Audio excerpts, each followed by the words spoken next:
यही लोग तो आए थे हमारे घर में। अब तो साबित भी हो गया ना, फिर भी आप मुझे पे शक कर रहे हैं। 4 महीने पहले तुमने अपने भतीजे भावेश को 4 लाख रुपए दिए थे। मैंने नहीं दिए थे, वो दिलवाए थे अरविंद सेठ से। भावेश मेरा भतीजा है, धंधा करना चाहता था तो मदद की उसकी। मदद करते करते साथ साथ ये भी बता दिया कि अरविंद पारेख का खजाना पड़ा तुम्हारे घर के अंदर अलमारी में। आप जिसकी कहो उसकी कसम खाने को तैयार हूँ, मैंने किसी को कुछ नहीं बोला। 4 महीने पहले 4 लाख से पेट नहीं भरा तो 1 महीने पहले तूने अरविंद भाई से फिर से 2 लाख मांगे। सही है ना भावेश? सही है। पहले बट्टू काका ने इंतजाम करके दिया था, लेकिन दूसरी बार साफ मना कर दिया। बोले अरविंद सेठ से खुद मांग लो। भावेश, पैसों की बावड़ी नहीं है मेरे आंगन में कि जब दिल किया फेंक दी बाल्टी। अभी 3 महीने पहले 4 लाख दिए थे ना। आप भी धंधे वाले हो, समझो ना, धंधा अच्छा जम रहा है। अगर 2 लाख रुपए मिल जाएंगे ना तो मेरा धंधा कहां से कहां चला जाएगा। सेठ आपके सारे पैसे टाइम पे लौटा दूंगा। उसको तो मैं लेकर ही रहूंगा भावेश। इस वक्त हाथ थोड़ा टाइट है, दिवाली सर पर है, रोकड़ा है ही नहीं मेरे पास। ये जो तेरा भतीजा है ना, ये सही आदमी नहीं है। सिर्फ तेरे कहने पे मैंने भावेश को 4 पेटी दी। मैंने पता लगाया, शेयर बाजार में सट्टेबाजी में सारा पैसा डूबा। कोई बिजनेस शुरू नहीं किया उसने। मुझे तो जरा भी अंदाजा नहीं था अरविंद सेठ।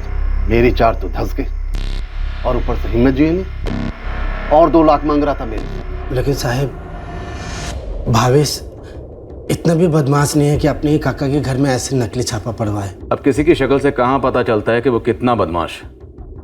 खुद को ही देख लो। सबका कहना है कि बटुक बड़ा सीधा है, बड़ा भोला है। हमारे सेठ भी यही कहते हैं और लगते भी हो। लेकिन पूरी पॉसिबिलिटी है कि अपने भतीजे भावेश के जरिए ये रेट तुमने डलवाई।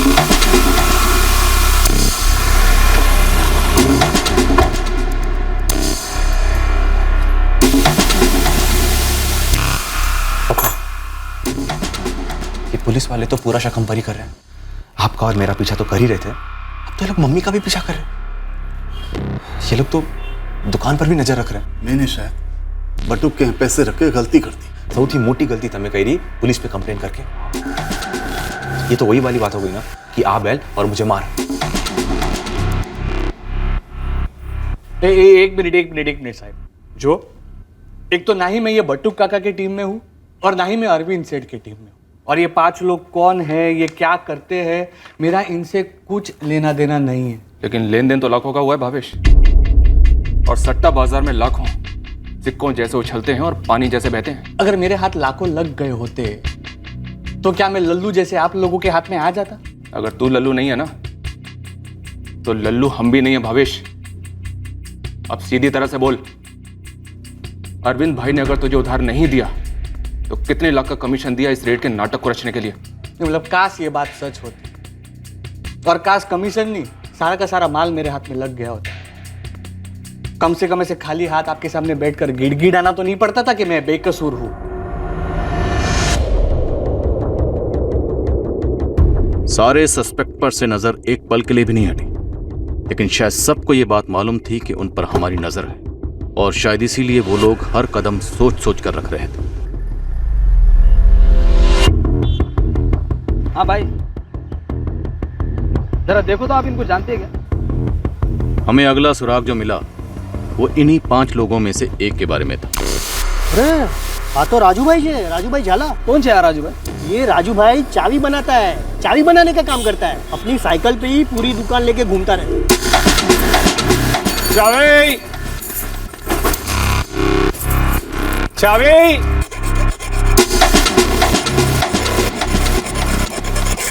एक पायरेटेड डीवीडी बेचने वाला, एक सेकंड हैंड कपड़े बेचने वाली, और ये एक चाबी बनाने वाला। ये बाकी दोनों भी कुछ ना कुछ बेचते होंगे सड़क पर, या फिर कारीगर होंगे। बिल्कुल साहब, कोई हिस्ट्री नहीं, मतलब इसी एक काम के लिए तो ये गैंग बनाई होगी, पूरी ट्रेनिंग की होगी। बस इतना है, उन्हें किसी अंदर वाले ने टिप दी होगी कि बटुक भाई के घर के कपट के अंदर माल है। और जिसका ये दोनों अंदर वाले अरविंद पारेख और बटुक परमार धड़ल्ले से इनकार कर रहे हैं।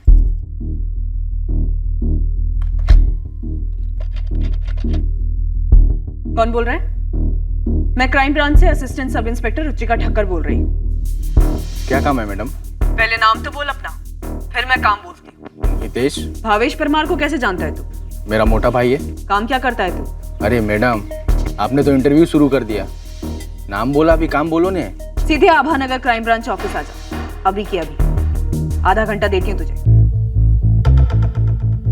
फिलहाल काम ढूंढने का काम कर रहा हूँ मैडम।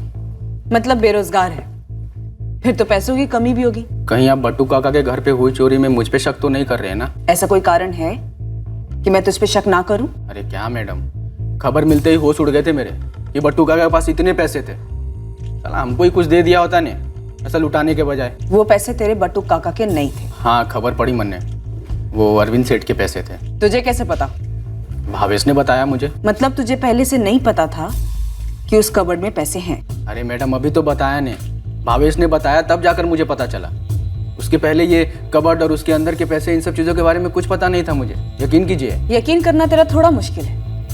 शायद तू भी तेरे भावेश भाई के साथ मिलकर इन सब प्लान में शामिल हुआ हो। मेरा दूर दूर से इस सब से कोई वास्ता नहीं है, ना ही मेरा ना मेरे भाई का। तू इतने यकीन के साथ कैसे कह सकता है कि तेरा भावेश भाई इन सब में शामिल नहीं है? अरे मोटा भाई है मेरा।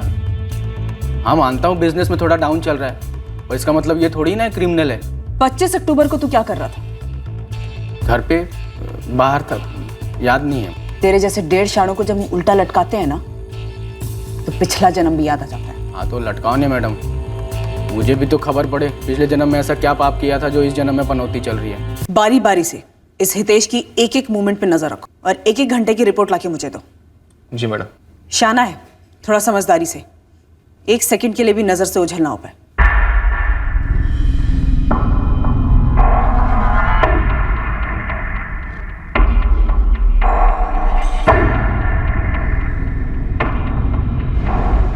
भावेश और हितेश तुम्हारे चचेरे भाई, कैसे रिश्ते हैं उनसे? अच्छे हैं सर, मतलब एक दूसरे के घर में आना जाना होता है। कभी बात बात में उनके सामने मुंह से निकल गया कि घर में जो बंद अलमारी पड़ी है उसमें इतने ज्यादा पैसे? नहीं सर, नहीं। तुम दोनों को मालूम था कि उस अलमारी में इतने ज्यादा पैसे? वो हमें अंदाजा था, लेकिन हमने कभी उस बारे में बात नहीं की। कभी दोनों पंटोरों का पता लग गया और उस हार्दिक डीवीडी के घर का भी पता लग गया। इसका एड्रेस मैसेज कर, और सुन गोविंद, हिलना मत वहां से, मैं पहुंच रहा हूं।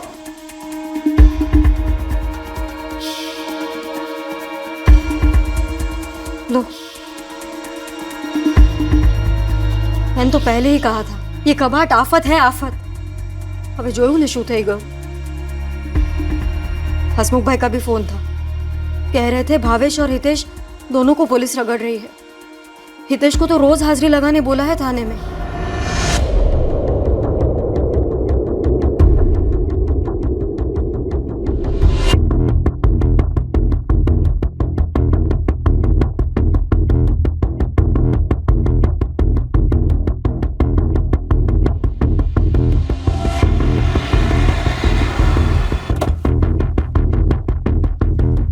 ये रमन प्रजापति है, मेरे लड़कों ने पता लगाया। ये करता क्या है? कबड्डी है साहब। डब्बा बाटली पस्ती वड़ो, ये पुराना रद्दी पेपर वालो। ये आमिर सैयद, यही लिंबायत में इसका अंडा पाव का ठेला है।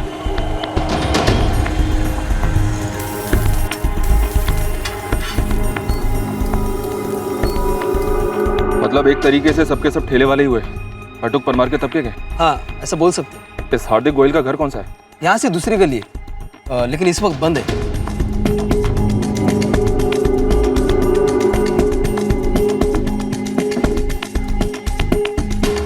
अरे क्या आपने?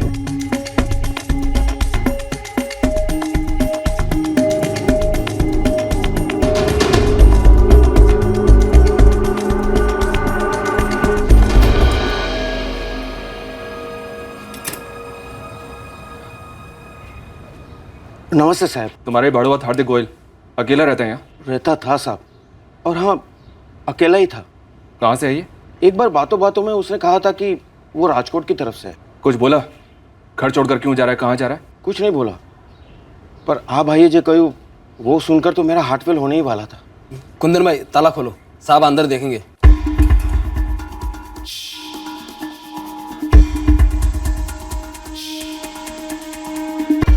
सब कुछ सबमिट कर गया? साहब उसके पास ज़्यादा सामान था नहीं तो वो ले गया होगा। तो ठीक 26 अक्टूबर को घर खाली कर गया। 25 को जब मैं घर पे था तो हार्दिक आया था मेरे पास। ये आपके घर की चाबी।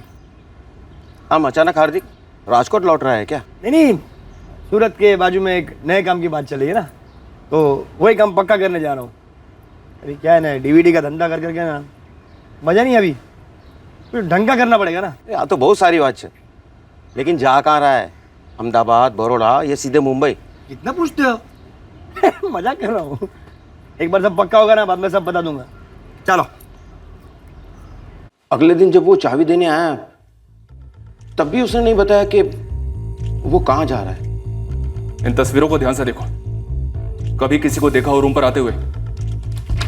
खासतौर से इस लड़की को। मैंने पहले इनको कभी नहीं देखा। तुम किसी बटुक परमार को जानते हो? नहीं साहब। एक पायरेटेड डीवीडी वाला, एक सेकंड हैंड कपड़ा बेचने वाले, एक कबाड़ वाला, एक चाबी वाला और एक अंडापा वाला, ये पांचों मिलकर लाखों का चूना लगा गए और कोई हिस्ट्री नहीं। सूरत में भी नहीं मिली सर। राजकोट भी डिटेल्स भेजी, लेकिन अब तक वहां से भी कोई इन्फॉर्मेशन नहीं। ये पांचों सड़क पर अलग अलग धंधे करते थे, तो जाहिर सी बात है ज़्यादा पढ़े लिखे तो होंगे नहीं, पर फिर भी क्राइम ब्रांच की एक्टिंग, आईटी वालों की एक्टिंग कैसे? ये सारे के सारे बटुक परमार के तबके के ही हैं सर। उसी ने ट्रेनिंग दी होगी। और ये भी हो सकता है सर परिवार को कुछ पता ही ना हो, ये बटुक सोलो खेल रहा हो। ये अरविंद पारेख और उसका बेटा धीरज पारेख, इनका भी मकसद तगड़ा है। सर ये गैंग सोलो सिंगल खेल गया हो या मिक्स डबल खेल गया हो, या ये सब के सब एक ही टीम है और मिलकर हमारे खिलाफ खेल रहे हैं। जो भी है, अभी तक तो हर गेम यही जीत रहे हैं। सर, हितेश की ट्रैकिंग में कुछ काम का निकला है। जल्दी बोलो रुचिका, हमें इस केस में अब ब्रेक थ्रू मिलना ही चाहिए। सर ये फोटोज।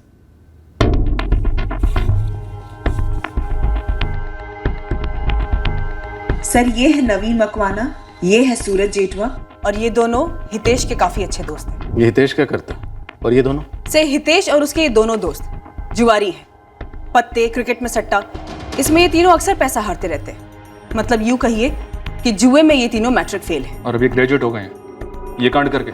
सर इस हितेश परमार का मैंने 3 दिन पीछा करवाया, इसे यहाँ बुलाती रही पूछताछ करने के लिए, ये देखने के लिए कि अपने बयान को कितना चेंज करता है। सर एक बात सामने आई, यहाँ से निकलते वक्त ये हितेश परमार एक खास तरीका अपनाता है।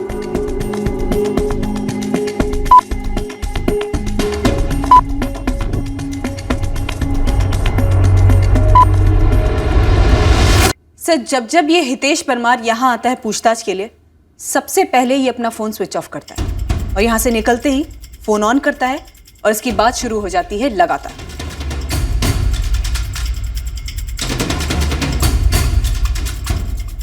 तो सर मैंने इमरजेंसी बेसिस पे इस हितेश परमार के कॉल रिकॉर्ड्स निकलवाए। तीनों दिन थाने से निकलते ही नवीन मकवाना को कॉल करता है। कुछ तो झोल है, तगड़ा गड़बड़। आई थिंक हमें इन तीनों को उठाना चाहिए और खूब कूटना चाहिए। इन तीनों के ऊपर सरप्राइज अटैक करते हैं, सीधा रेड। उनसे कहते हैं कि हमारे पास उनके खिलाफ ठोस सबूत है।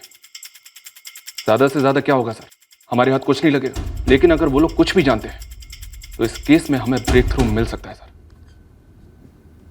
साहब पहली बात तो ये कि मैं इनमें से किसी को भी नहीं जानता, और दूसरी बात आप मुझे ये बताइए कि मुझसे ये सवाल क्यों पूछा जा रहा है? क्योंकि हमें लगता है कि बटुक परमार के घर जो नकली रेट डाली गई इनकम टैक्स की, जिसमें लाखों लूटे गए, उनमें से एक हिस्सा तेरा भी है।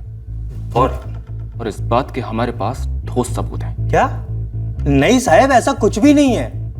मैडम आशूच है। हाँ, जितनी बार आपने बुलाया उतनी बार इधर आया मैं ईमानदारी से। हर बार आपने वही 5 स्केच दिखाए। मैंने कितनी बार बोला कि मैं नहीं जानता हूँ इन लोगों को। लेकिन नवीन मकवाना तो कह रहा था कि तू जानता है उन 5 को। नवीन ऐसा क्यों बोलेगा? मैं जानता ही नहीं उन लोगों को।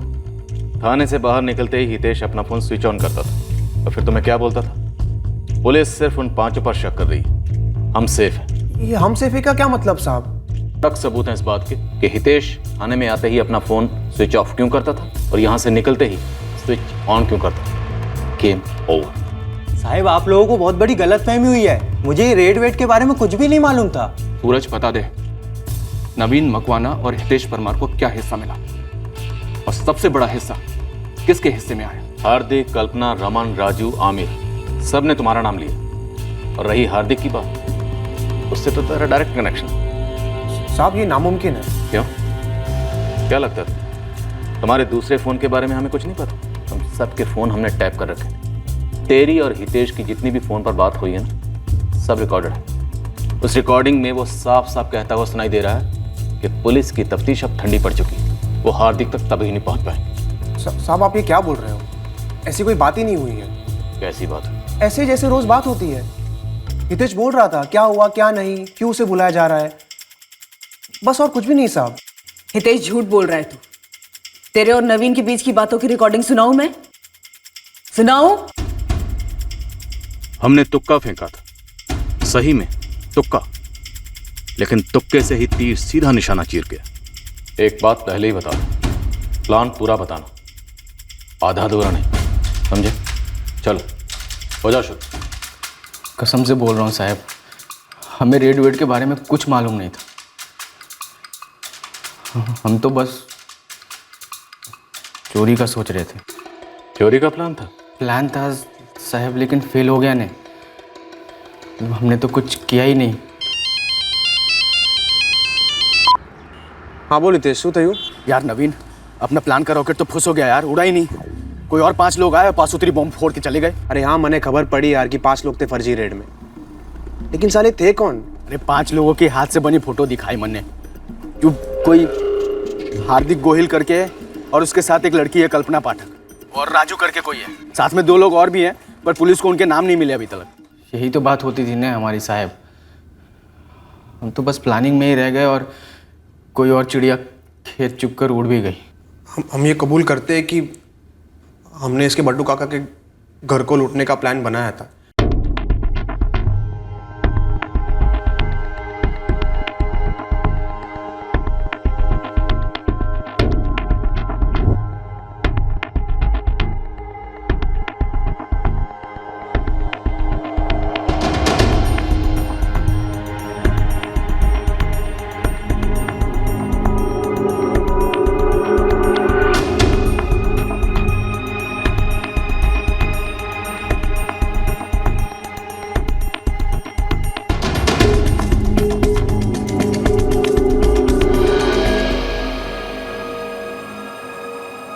अबे ओ हितेश, आज छठा दिन है हम यहाँ लुक्कों की तरह बैठे। तेरी दादी का गोंद लाकर बैठी है क्या घर में? हर साल दिवाली पे दादी लोगों के घर मिठाई और फरसान बनाने जाती थी। इस साल ही दादी को रिटायर होना था। हम लोग ना आराम से अंदर जाते हैं, उसके बाद जाके ना हम और नवीन दादी को बातों में लगा के रखेंगे। तू अंदर जा, कबाड़ तोड़, माल निकाल, लेके फुट लेते। क्या बोलते हो भाई? गांडा चाहिए बात नहीं कर। अंदर जाते हैं, माल निकालते हैं और फूट लेते हैं। सारा शक हम पे ही आएगा, हम पकड़े जाएंगे। मैं 17 अक्टूबर को बट्टू काका के घर गया था, कबाड़ की फोटो खींची, चाबी बनवाने वाला था ताकि तोड़ना वड़ना ना पड़े। ओए हितेश, अभी दिवाली है, हाँ? मकर संक्रांति बहुत दूर है, पतंग जरा खींच के रख, इतनी ढील मत दे। साहब लेकिन हितेश ने तो मुझे चाबी वाली बात बोली ही नहीं थी। हाँ साहब, और इसने मुझे भी नहीं बताया था ये बात। सर शायद ये तीनों अब भी ऐसा सोच रहे हैं कि ये लोग हमें इसी तरह गोल गोल घुमाते रहेंगे, हमसे बातें करते रहेंगे और इस सब से बच कर निकल जाएंगे। हमने घुमाना शुरू किया ना तो तुम लोग झेल नहीं पाओगे। साहब सच बोल दिया जो भी था। तब तो तू झूठ बोला था। जब मैंने पूछा था कि तुझे कैसे पता कि कबर्ड में पैसे पड़े, तब तो तू बड़ा गाय बन रहा था, बोला मुझे कुछ भी नहीं मालूम। अब बता, कैसे पता कि कबर्ड में पैसे पड़े थे? ये लूटने का आइडिया किसने दिया था? और ये किसने कहा कि तुम्हारे बटुक काका अली बाबा है और उनके घर में खजाना है? भावेश ने बताया ना। अरे हितेश, तुझे देने के लिए मेरे पास पैसे होने तो चाहिए। ए भावेश, बट्टू काका ने जो तुझे दिलाए थे अरविंद सेठ से 4 पेटी, उसका क्या? अरे वो तो सट्टे में चले गए, डूब गए साले। अरे लेकिन तू कल ही तो रोकड़ा लेके आया था ना उनके यहाँ से। क्या लेकर आया था? और अगर लेकर आया भी था तो तुझे क्यों दूं? लौटा दूंगा फटाफट। आपने भाई? हितेश, मैंने बट्टू काका से पैसे मांगे थे, लेकिन उन्होंने देने से मना कर दिया। वो बोले अरविंद सेठ से जाके मांग ले। अरे अरविंद सेठ से मैंने खुद फोन पर बात की, उनका भी जवाब वही था। तो यहाँ मेरे लगे पड़े। और अच्छा हितेश, सांभर दे, तू जाके बट्टू काका से थोड़े पैसे मांग लेना, और अगर तुझे मिल जाए ना तो थोड़े मुझे भी दे देना। अरे लेकिन वो क्यों मिलवाएंगे मुझे अरविंद सेठ से? अरे अरविंद सेठ जाए तेल लेने, बट्टू काका के खुद के पास बहुत सारा रोकड़ा है। શું बात करे छे? गांडो થઈ ગયો છે તું? अरे उनके घर के अंदर के कमरे में वो बंद कपाट है ना, उसमें तगड़े नोट है, किलो के हिसाब से। भावेश को कैसे पता चला कबाड़ में पैसे हैं? अरे काका आप ही ने बोला होगा ने। लेकिन वो पैसे मेरे नहीं हैं। मालूम है, आपके होते तो खैर। काका 10-20 हजार दो ने, लौटा दूंगा जल्दी। सुनाई कम देता है तो कान में तेल डाल। वो पैसे मेरे नहीं हैं, अरविंद सेठ के हैं। कबाड़ भी उनका है, ताला लगा है, चाबी भी उनके पास है। चाबी बनाने में कितना टाइम लगता है काका? नाम बनाने में पूरी जिंदगी लग जाती है हितेश। ईमानदारी से कुछ काम कर और ऐसी फालतू बातें करना ही मत, सोचना ही मत। अब भी झूठ? सच है साहब, सब कुछ सच सच बोल दिया ने। हमने लूटने का प्लान बनाया लेकिन लूट नहीं। इसलिए एक हिस्सा तो तुम्हारा बनता ही है। आज के आज मिल और अपना हिस्सा ले ले।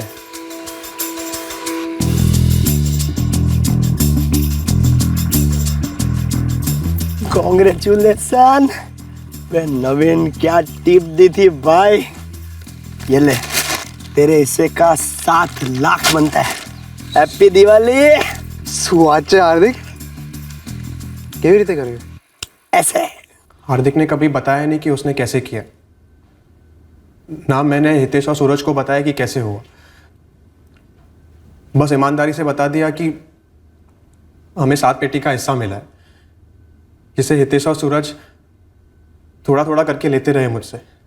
फिर जैसे ही आप लोगों ने हितेश को पकड़ लिया तो हितेश ने मुझे फ़ोन किया और बोला कि वो अपने हिस्से का पैसा बाद में लेगा। तो हितेश यहाँ पे हर रोज आने से पहले अपना फोन स्विच ऑफ क्यों करता था?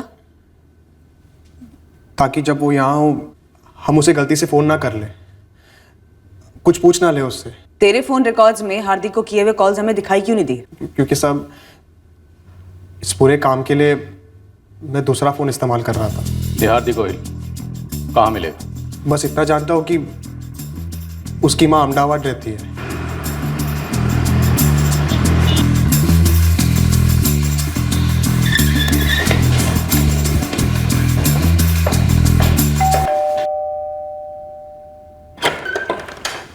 बोलो भाई, कौन चाहिए?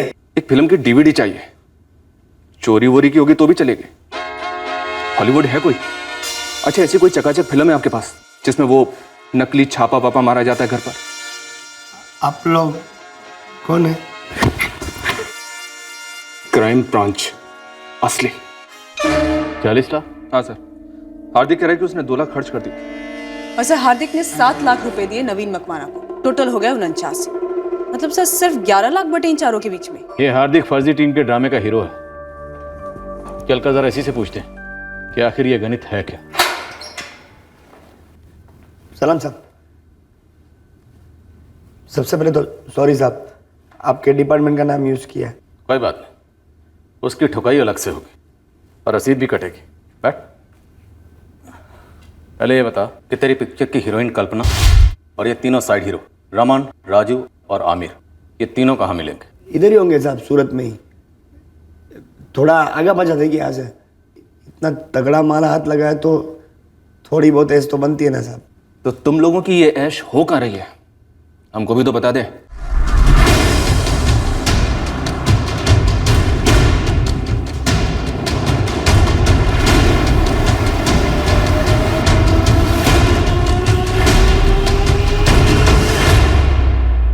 सर, कुल मिलाकर 1,97,00,000 बरामद हुए। कुछ लाख इन लोगों ने उड़ा दिए। और सर, बटुक परमार और उसकी फैमिली के मोबाइल भी मिले। मतलब टोटल रकम जो लूटी गई वो थी 2,17,00,000 रुपए। और अरविंद पारेख ने हमें क्या बताया? मैं 60 लाख।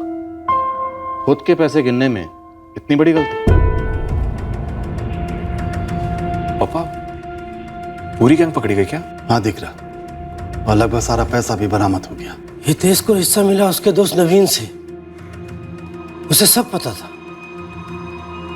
तुम दोनों को भी पता था? सो बात करो जो पप्पा, कबाट में इतने सारे पैसे हैं, मुझे तो नहीं पता था। मुझे भी नहीं पता था पापा। अरे मुझे तो सोचकर ही चक्कर आ रहा है कि हमारे घर में उस कबाट में 2 करोड़ जितने रुपए पड़े थे। तुझे पता था? नहीं बा। अरे शुक्र मनाओ कि फर्जी छापा था और हमें बेवकूफ बना के चले गए। लेकिन असली लुटेरे चोर आते थे तो 2 करोड़ रुपए के लिए हम सबको खत्म कर देते थे, समझे? इसमें कोई शक नहीं कि इस पिक्चर में लीड रोल तेरा था, पर कहानी भी तो किसी ने लिखी होगी ना। कोई डायरेक्टर होगा, प्रोड्यूसर होगा, उनका नाम भी तो सामने आना चाहिए ना। साहब, सिर्फ स्टोरी का आइडिया नवीन का था कि अरविंद सेठ का काफ़ी माल बटुक भाई के घर में पड़ा है, उसे लूटना है। बाकी पूरी पिक्चर वन मैन शो। कैसे कर लिया? किसी का असिस्टेंट थे या फिर कहीं से ट्रेनिंग वगैरह ली? ट्रेनिंग कहाँ परवड़ेगी साहब, गॉड गिफ्ट। एकलव्य की तरह सारे गुरुजनों की सब पिक्चर देखी, एकदम एक एक सीन बराबर से याद किए कि बटुक भाई को कैसे लूटना है, और बिना किसी खून खराबे के। और ये इनकम टैक्स का आइडिया ये किसने दिया? साहब मैं बटुक भाई और अरविंद सेठ दोनों का पीछा कर रहा था, स्टडी कर रहा था, तब अरविंद सेठ के यहाँ पे सचमुच इनकम टैक्स का छापा पड़ा, तो उसकी खबर मुझे लग गई।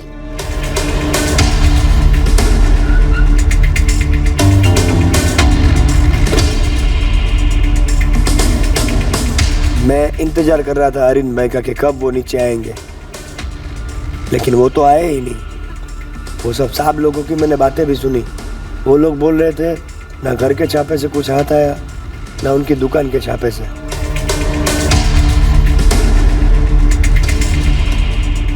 ये छापे का आइडिया एकदम सरस लगा, लूट बूट से कई गुना आसान और मजेदार भी सर। फिर मैंने कास्टिंग की अपने आजू बाजू के लोगों में से, तो ये 4 न्यू कमर्स मिले जिनमें भूख थी कुछ कर दिखाने की, तो मैंने मेहनत की इन लोगों पे।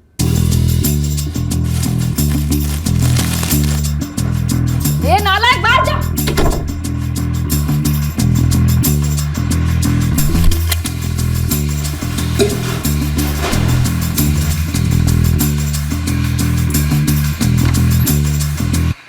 सारी टीम को छापे के लिए पूरी तरह से तैयार किया। अब हम बिल्कुल तैयार थे एक्शन के लिए।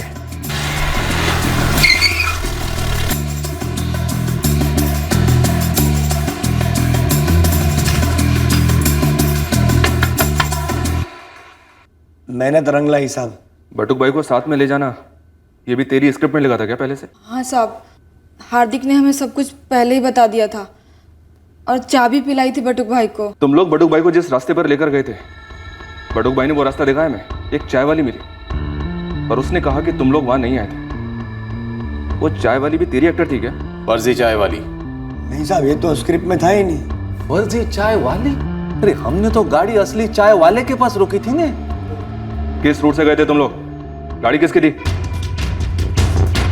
जिस रूट पर हार्दिक गोहिल और उसका गिरोह हमें लेकर गया वो बटुक के बताए रूट से बिल्कुल ही अलग था। जिस चाय की दुकान पर वो रुके थे वो बटुक की बताई गई चाय की दुकान से काफी दूर थी। इस फर्जी छापे के ऑपरेशन में जिस गाड़ी का इस्तेमाल हुआ वो किराए की, हमने उस गाड़ी को हिरासत में ले ली। बटुक जी, आपने हमें जो जो बताया था सब सही था, लेकिन जो रास्ता बताया था वो रास्ता सही नहीं था। गलती से हुआ होगा साहब, मैं इतना डरा हुआ था ना, लेकिन मैंने कभी झूठ नहीं बोला साहब। आपने कभी झूठ नहीं बोला, लेकिन आपके सेठ ने, अरविंद सेठ ने जरूर झूठ बोला। टोटल कलेक्शन 2 करोड़ 17 लाख, उसमें से 7 लाख दिए राइटर नवीन को और बाकी की पूरी रकम पूरी यूनिट में बांट दी। बोलो ना भाई, किसको कितना मिला? हाँ साहब, ये हार्दिक टपोरी और चिरकुट है लेकिन ईमानदार है साहब, सबको बराबर दिया साहब। हाँ साहब। सबको बराबर मतलब 42? हाँ साहब, पूछो ना इनको, दिएगा नहीं है? हाँ साहब। पूछो साहब। देखो, एक तो किसी को मारा बारा नहीं, बराबर, कोई खून खराबा नहीं, ऊपर से ब्लैक मनी। हम लोगों ने 5 हिस्से तो किए ही थे, आप तीनों को मिला के 8 हिस्से कर लेते हैं। आपकी दिवाली भी हैप्पी हो जाएगी, मान जाओ ना साहब। लक्ष्मी जी की सौगंध खा के कहता हूँ, हम 5 में से कोई मुंह नहीं खोलेगा। नहीं खोलेंगे सर, नहीं। हार्दिक, हमने क्राइम ब्रांच और इनकम टैक्स वालों की एक्टिंग बहुत अच्छी की और सबसे करवाई भी। अब ना तुम लोग कैदियों की एक्टिंग की प्रैक्टिस शुरू कर दो, क्योंकि ये सीरियल बहुत लंबी चलेगी। शुरू हो जाओ। भूल थी गई, मैं पूरा का पूरा टैक्स भर दूंगा। अब आपके पास और कोई चारा भी नहीं है, सारा पैसा हमने जब्त कर लिया, पूरा डिक्लेयर होगा। अब आपको टैक्स के साथ जुर्माना भी भरना होगा। मैडम जी, मैं क्यों हड़बड़ाने लगा? मुझे तो बस इस बात का ताज्जुब हो रहा है कि नुपुर आप लोगों को मेरे खिलाफ भड़का रही है और आप बस भड़के जा रहे हो। जब हम भड़केंगे तब आपको खुद ब खुद पता चल जाएगा, क्योंकि तब ये बातें फोन पर कतई नहीं होंगी। दरअसल तब बातें होंगी ही नहीं। मुझे ऐसा क्यों लग रहा है कि आप मुझे धमका रहे हैं? और मुझे लग रहा है कि चोर की दाढ़ी में तिनका फंसा है।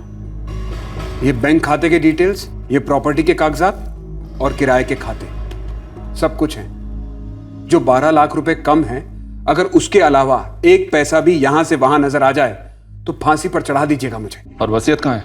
मैं आपसे पहले ही बता चुका हूं कि वसीयत नहीं है। चाचा जी मुझसे बिना पूछे एक एफडी तो बनवाते नहीं थे, वसीयत क्या बनाते। और एक बात और बता दूं, ये जो बच्चा गोद लेने का ड्रामा हो रहा है ना, ये सब मन गढ़ंत है। ये नुपुर की रची हुई चाल है। आनंद, हमें पता है क्या लगता है। मुझे पता है आप लोगों को लगता है कि चाचा चाची का कत्ल मैंने ही किया है और मैंने ही 12 लाख रुपए चुराए। नहीं, बल्कि हमें लगता है कि तुमने और नुपुर दोनों ने मिलकर कोई साजिश रची और तुम्हारी इस साजिश में छत्तीसगढ़ के गोंजिलगढ़ का कोई अजीत वर्मा भी शामिल था। शायद गीता दहिया भी शामिल थी और निशाना थे तुम्हारे चाचा जयकिशन दहिया, जो किसी पर भरोसा नहीं करते थे, किसी को अपनी प्रॉपर्टी सूंघने तक नहीं देते थे। इसलिए तुमने और नुपुर दोनों ने सोचा क्यों ना प्रॉपर्टी आधी आधी बांट लें। इसलिए जयकिशन जी के साथ साथ गीता जी को भी रास्ते से हटा दिया गया। इससे बड़ी बकवास मैंने आज तक नहीं सुनी अपनी जिंदगी में। और हम हर रोज सुनते हैं और देखते भी हैं, सांप और नेवले को हाथ मिलाते हुए। आनंद दहिया, पैसे में बड़ी ताकत होती है। पैसा बड़ों बड़ों को लालची बना देता है। तुम लोग जितने भी हो ना, सर से लेकर पांव तक लालच में धंसे हुए हो। मेरी ईमानदारी का ये फल मिलेगा, कभी सोचा नहीं था मैंने। ए आनंद, ये जो तेरी ईमानदारी की सीढ़ी है ना, उसे जाकर कहीं और बजाना। ये बात छुपी नहीं थी कि जयकिशन जी नुपुर से खफा थे, और ये बात भी काफी जाहिर थी कि जयकिशन जी तुझसे भी कोई बहुत ज्यादा खुश नहीं थे। तू उनकी प्रॉपर्टी का बहुत ज्यादा फायदा उठा रहा था, और ये जो तेरा ईमानदारी का नाटक है ना, अब उसका पर्दाफाश हो चुका है। आनंद,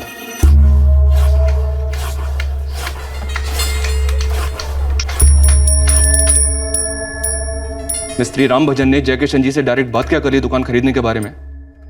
तू तो मतलब जलकर राख हो गया। तेरी हिम्मत कैसे हुई मुझसे बिना पूछे सीधे चाचा जी से बात करने की? और ऐसी क्या पट्टी पढ़ा दी तूने जो वो दुकान तुझे आधे दाम में बेचने को तैयार हो गए? आनंद जी, कोई पट्टी नहीं पढ़ाई हमने।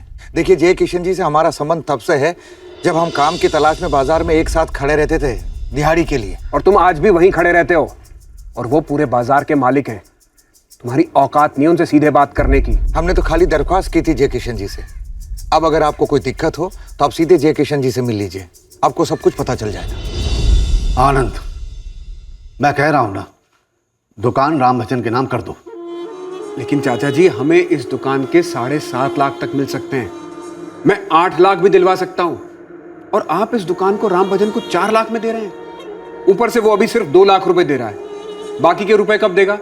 देगा या नहीं देगा ये भी नहीं कह सकते। इस वक्त मैं तुमसे जो कह रहा हूं वो करो। ये बेकार की बहस मुझसे मत करो आनंद। आप गलत कर रहे हैं चाचा जी। अब गलत सही तू मुझे समझाएगा।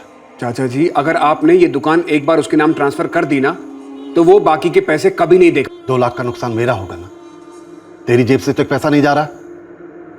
आज का आज दुकान उसके नाम ट्रांसफर कर दो। सिर्फ इसलिए क्योंकि राम भजन आपके साथ दिहाड़ी मजदूर था कभी? सिर्फ इसलिए क्योंकि वो उस वक्त मेरे साथ खड़ा था जब मेरे पास दौलत नहीं थी। राम भजन ने बताया हमें, तूने कमीशन मांगा उससे। आनंद भैया,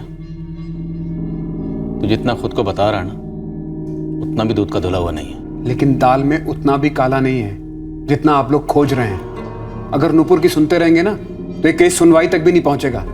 उसी के बुने जाल में फंसते चले जाएंगे। देखते हैं इन कागजात में कितनी सच्चाई है और कितनी बुनाई, कौन धंसा हुआ है और कौन फंसा रहा है।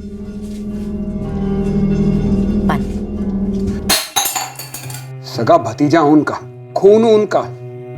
जी जला जलाकर इतने सालों तक सेवा की उनकी, डट कर खड़ा रहा उनके साथ, सब कुछ संभाला उनका। अगर गोद लेना ही था तो मुझे ले लेते, हमारे मोहित को ले लेते। क्या चाचा चाची सच में किसी को गोद लेने वाले थे? मुझे नहीं पता, इसलिए और भी ज्यादा गुस्सा आ रहा है कि इतनी बड़ी साजिश मेरी पीठ पीछे हो कैसे गई। मैंने अपनी सारी जिंदगी बिता दी इस विरासत के लिए। इस पर सिर्फ मेरा हक है, सिर्फ मेरा। तो हमें सब कुछ मिलेगा कि नहीं? मुझे नहीं पता, पुलिस तहकीकात कर रही है। क्या तहकीकात कर रही है पुलिस? किराया तो आज भी वो आनंद ही जमा कर रहा है। मैं कह रहा हूँ ये पुलिस के हाथ गर्म करके सारा केस ठंडा कर देगा। तो मुझे तो लेने के देने पड़ गए ना कमल। पहले सब कहते थे कि भाई को खा गई, अब कहते हैं कि बाप और सौतेली माँ को खा गई। दुनिया की सबसे बुरी औरत बना के रख दिया मुझे दुनिया वालों ने। यार ये दुनिया वालों की ऐसी की तैसी यार। देख, इससे पहले कि वो आनंद कुछ करे, तेरे बाप की जायदाद पर हक जताए, तू सारी की सारी लगाम अपने हाथ में ले ले। इस दौलत को हासिल करने का सपना हमने कब से देखा है नुपुर? सपना? सपना था ये श्राप जो हमने खुद को दिया है कमल? एक के बाद एक बुरा ही होता आया है। क्या ये सब ऐसे होना जरूरी था? एक मिनट, ये तेरा रोना धोना बंद कर, बस बंद कर। तू एक बार ना बस पैसे आ जाने दे, गरम गरम करारे करारे नोट, फिर देख तू अपनी जिंदगी की सूरत कैसे बदलेगी।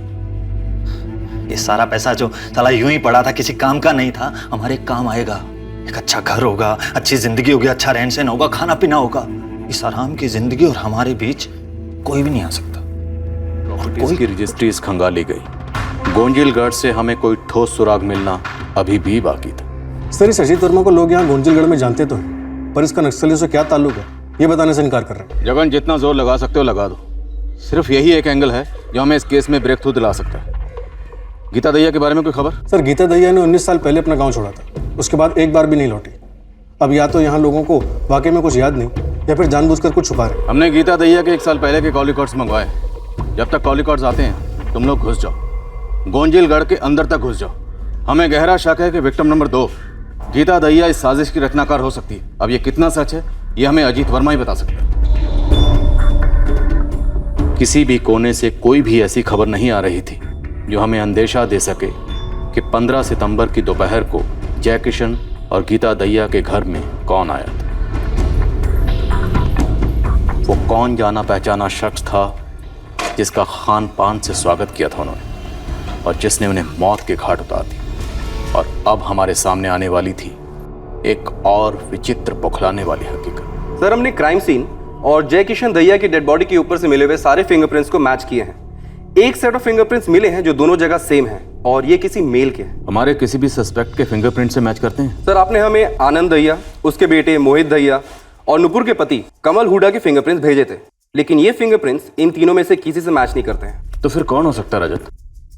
हमने नुपुर, उसके पति कमल, आनंद, उसके बेटे मोहित, सबके कॉल रिकॉर्ड्स बड़े बारीकी से खंगाले, लेकिन किसी का भी किसी पेशेवर हत्यारे से कोई कनेक्शन बन नहीं रहा। सर, जैसा कि आप बता रहे थे, शायद गीता दहिया की तरफ से कोई हो।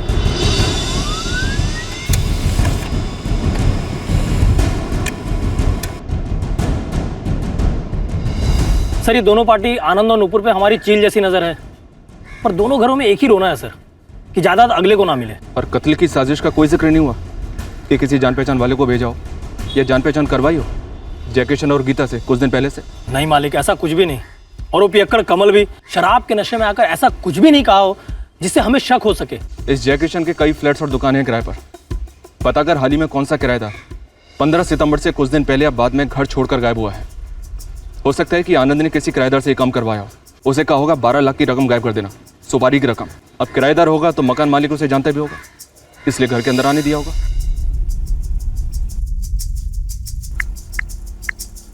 3 नंबर्स हैं, कई महीने पहले के हैं। मुझे इन तीनों नंबर के रिकॉर्ड्स और कस्टमर की एक एक डिटेल चाहिए आज ही। मैं आपको तीनों नंबर्स अभी के अभी मैसेज कर दूंगी।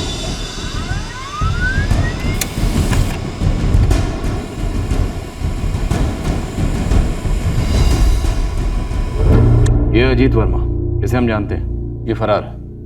और ये मनोहर सोंटा और सुधीर पटेल। और सर, इन तीनों का एड्रेस गोंजिलगढ़ का है।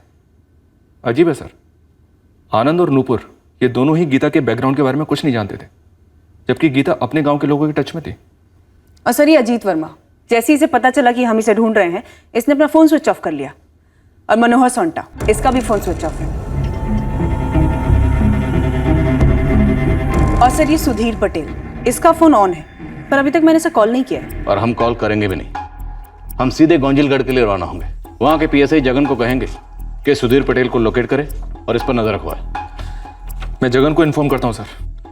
और सारिका सर, तुम पता करो कि तीनों नंबर जिनके टच में गीता थी, जब ये फोन स्विच ऑफ हुए तब इनकी लोकेशन क्या थी, और कत्ल की दोपहर 15 सितंबर को इनकी लोकेशन क्या थी। Right sir. और ये भी पता करो कि इन तीनों नंबर्स का आनंद और नूपुर से कोई कनेक्शन है, अगर है तो। गोंजिलगढ़ में जोहरी की दुकान चलाता है, हमारे आदमी उस पर नजर रखें। उठा लो उसे। सर, ये तो गीता लगती है। लगती नहीं, गीता ही है। और 11 जून 2016 को 4 महीने पहले तुम्हारी इससे बात हुई थी, और उसके बाद 4 बार बात हुई। हाँ साहब, बात तो हुई थी, पर माजरा क्या है साहब? गीता ठीक तो है? गीता मर चुकी है। क्या? गीता दैया और उसके पति जयकिशन दैया, दोनों का कत्ल हो चुका है। क्या हो गया ये सब? गीता के साथ ये, पर आप लोग मुझे क्यों उठा के लाए यहाँ पे? तुम गीता को कैसे जानते हो? साहब, गीता हमारे साथ स्कूल में पढ़ती थी, फिर उसके माँ बाप चल बसे तो वो अकेली रह गई। ये कुछ 19 साल पहले की बात है। फिर एक दिन अचानक गीता भी कहीं चली गई, किसी को पता नहीं चला वो कहाँ चली गई। और फिर अचानक 19 साल बाद गीता ने तुम्हें फोन किया। इत्तेफाक? हाँ साहब, इत्तेफाक ही तो था। मेरा एक कारीगर है चंदर, जो फरीदाबाद गया था एक काम से, तो इत्तेफाक से गीता उससे टकरा गई। और जब उसे पता चला कि वो मेरा आदमी है तो उसने उससे मेरा नंबर ले लिया और मुझे फ़ोन किया।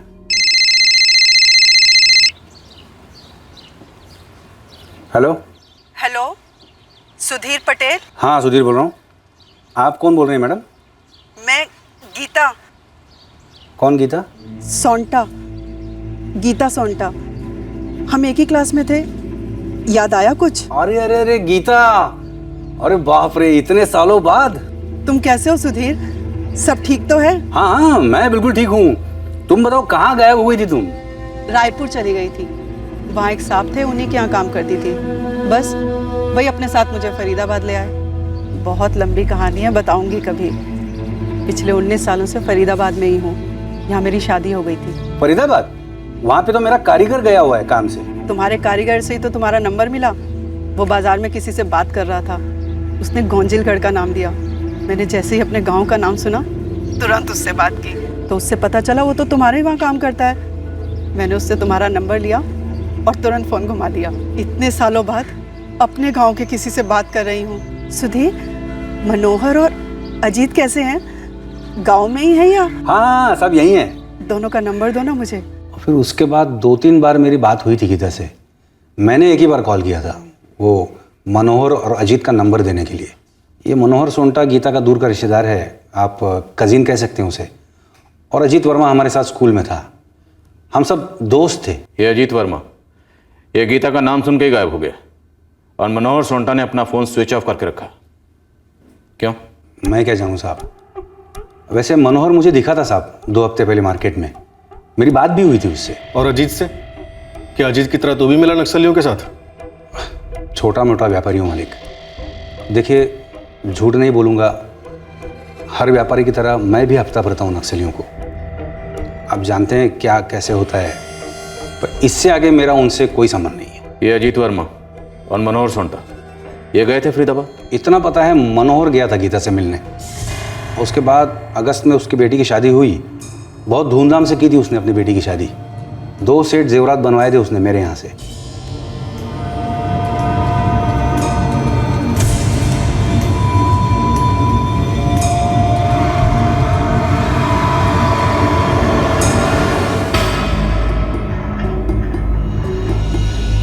नहीं, तब तो मुझे नहीं खनका, पर बाद में ख्याल आया कि पहले तो अपना राशन पानी भी बहुत मुश्किल से जुटा पाता था मनोहर, और अब तो शादी से पहले उसने घर की मरम्मत भी करवा ली थी।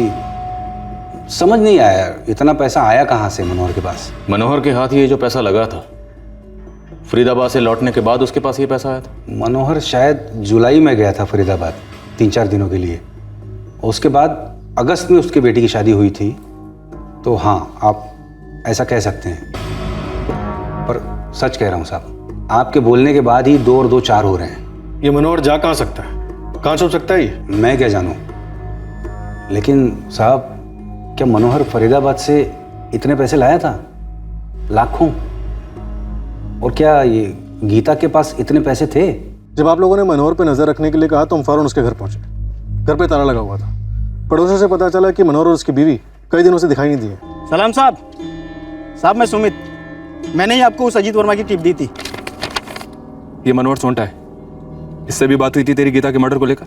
नहीं साहब। इस मनोहर सोंटे के पीछे हाथ धोकर पड़ जाओ, पता करो कि ये कहाँ जा सकता है, कहाँ छुपा हो सकता है। जब ये फरीदाबाद से आया था तो शायद इसके पास बहुत ज़्यादा पैसे थे। उन्हीं पैसों से इसने अपने घर की मरम्मत कराई और अपनी बेटी की शादी भी करवाई। पता करो इसकी बेटी की शादी कौन से गांव में हुई।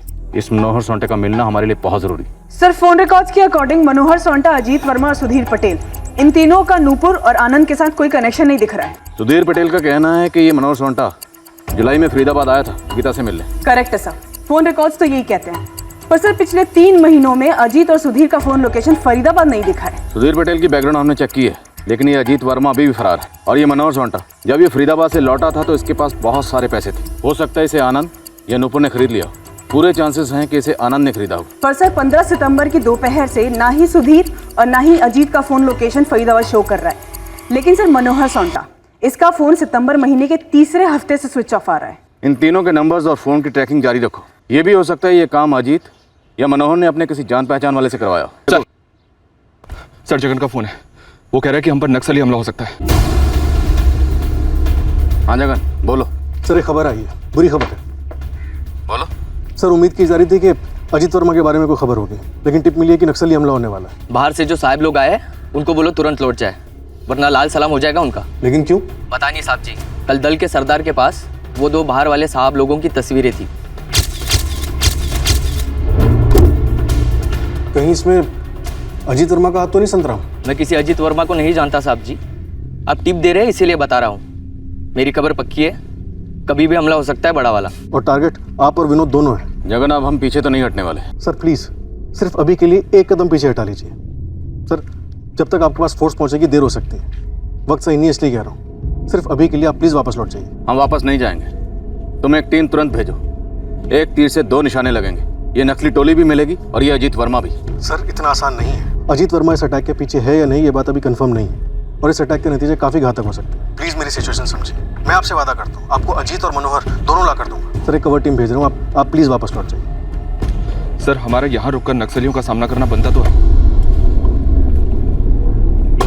हम लौटे तो खाली हाथ थे, पर एक चीज पक्का समझ आ गई थी कि इस डबल मर्डर केस का गीता के गांव गोंजिलगढ़ के साथ जरूर कोई ना कोई ताल्लुक था, जो वो 19 साल पहले छोड़ आई थी। मनोहर सोंटा, अजीत वर्मा और सुधीर पटेल, इन तीनों के बारे में मैंने नुपुर और आनंद से पूछा। सर साफ साफ मना कर दिया, नहीं जानते।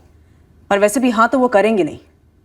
पर जिस तरीके से हम पर अटैक प्लान हुआ उससे तो लगता है कि अजीत वर्मा जरूर शामिल है, और इस वक्त ये मनोहर भी गायब है। सर केस का क्रैक तो अभी भी बहुत दूर है, लेकिन हम लौट कर उसी रास्ते पर आ गए जहां से हमने शुरुआत की थी, प्रॉपर्टी।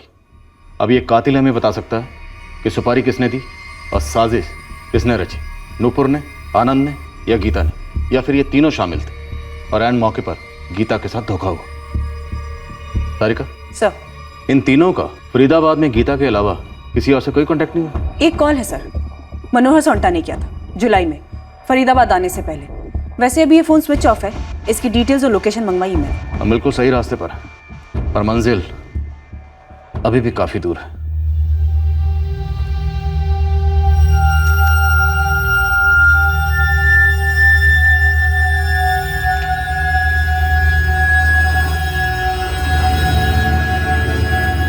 सुनिए, आप एक बार नुपुर से बात तो कीजिए।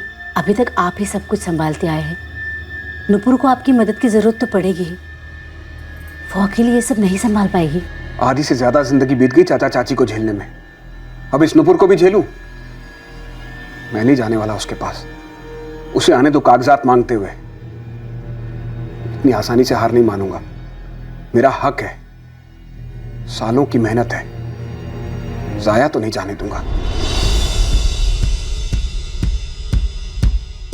लंबे अरसे तक न मनोहर सोंटा हाथ लगा और ना ही अजीत वर्मा।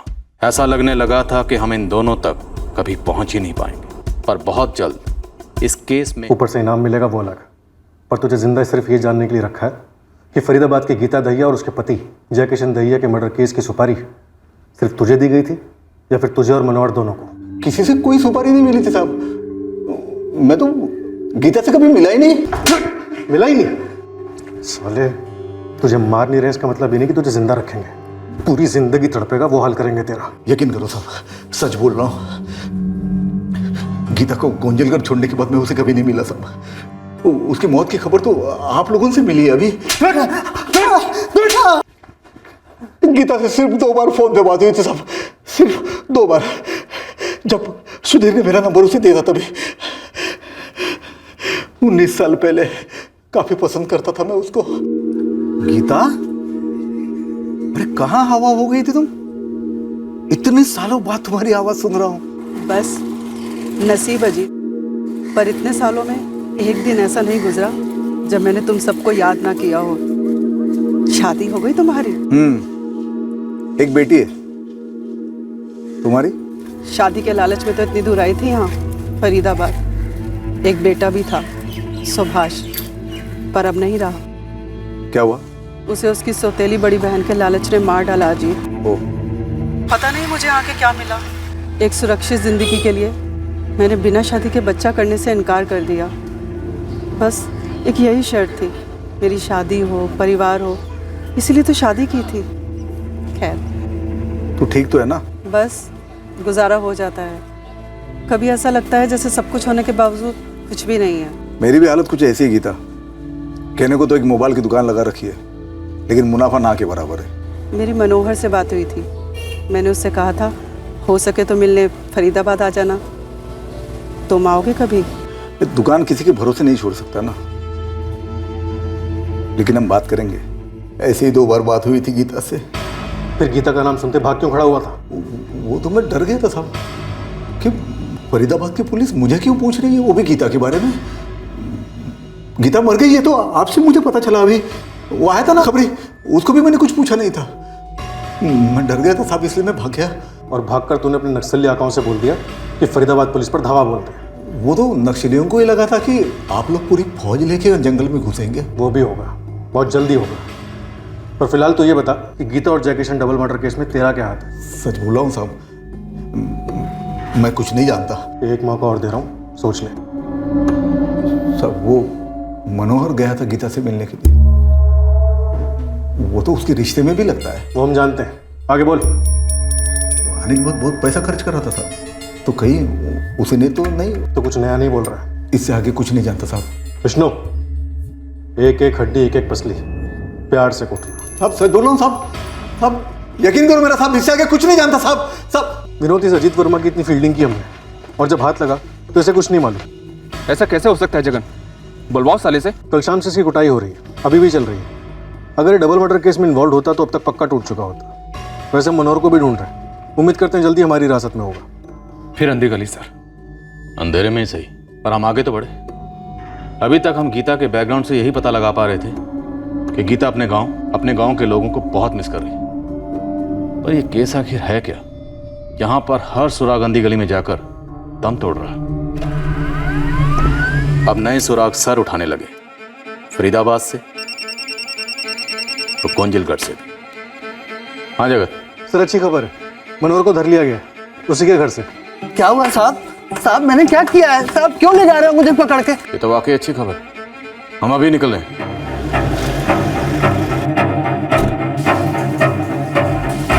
गुरप्रीत आहूजा? जी मैं ही हूँ।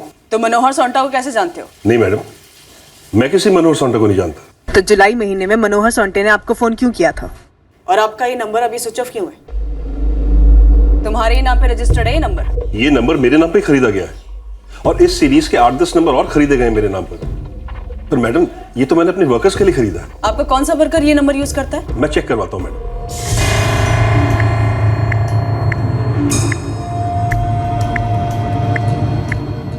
ये तो राहुल दामोर का नंबर है गुरप्रीत जी, जो कई दिनों से बंद है। कब से? ये तो चेक करना पड़ेगा मैडम।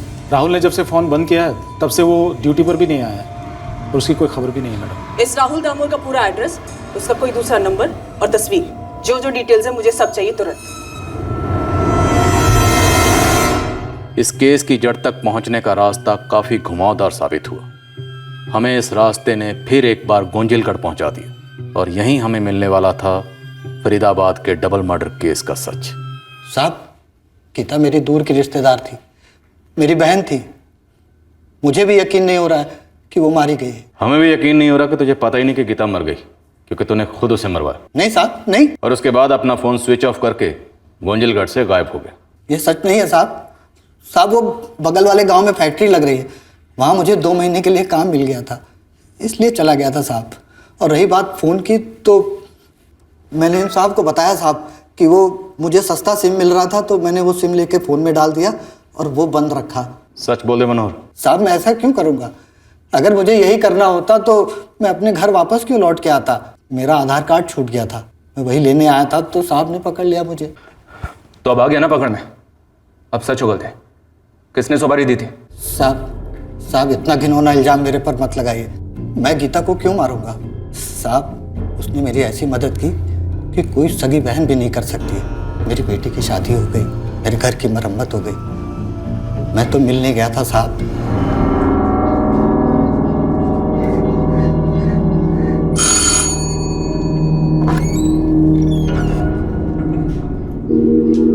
कैसे हो मनोहर भैया?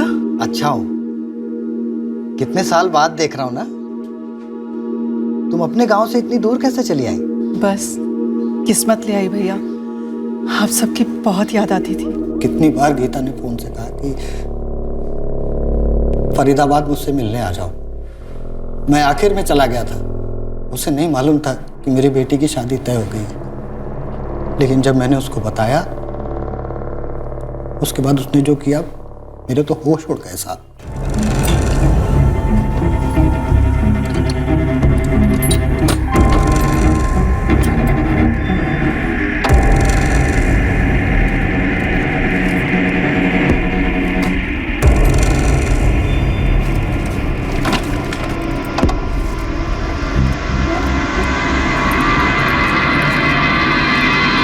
ये अपनी अंजलि की शादी के लिए। गीता, तुम्हारे पास इतने पैसे? ये कुछ नहीं है भैया। पैसे बहुत हैं, पर मेरे किसी काम के नहीं। लेकिन इतने सारे पैसे मैं कैसे ले सकता हूँ? ये अपनी अंजलि के लिए है। अंजलि का ये और चाहिए तो बेझिझक मांग लेना। साहब, मैंने पूरी जिंदगी में इतने सारे पैसे एक साथ नहीं देखे थे। 11 लाख। कुल मिलाकर 2,12,45,000 होने चाहिए। मतलब 12 लाख रुपए कम है। गीता ने तुझे 11 लाख रुपए दिए या 12 लाख? 11 लाख साहब, मैं घर जाके 5 बार गिना।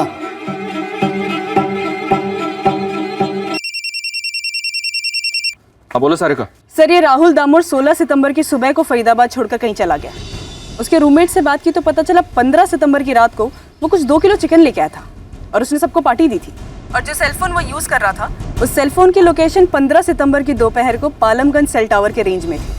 और सर, उसी रेंज में जय किशन दहिया का घर आता है। तब तो इसमें कोई डाउट ही नहीं सारिका, ये राहुल दामोर ही हमारा टारगेट है। कौन है ये राहुल दामोर? वो फरीदाबाद से मिसिंग है और तुम उसके टच में थे। सर ये राहुल दामोर एग्जैक्टली 16 सितंबर को ही गायब हुआ। इसका सेलफोन लोकेशन भी क्राइम सीन वाला ही शो कर रहा है। मनोहर, अब सब सच सच बता दे। गीता और जयकिशन को मारने की सुपारी तुम्हें किसने दी थी और तुमने वो सुपारी आगे दी राहुल दामोर को? साहब, मैं राहुल दामोर को जानता हूँ। जब मैं गीता से मिलने फरीदाबाद आया था ना, तो मैं उसके कमरे पे ही रुका था। वो बुलाया तो गीता ने था, लेकिन मुझे लगा कि पता नहीं उसके हालात कैसे हैं या घर पे रुकने के लिए कहेगी या नहीं। जिस दिन तुम गीता से मिलने गए थे, इस राहुल दामोर को तुम अपने साथ लेकर गए थे? हाँ साहब, राहुल दामोर को मैं साथ ले गया था, क्योंकि मैं फरीदाबाद में नया था और वो फरीदाबाद में बहुत समय से रह रहा था।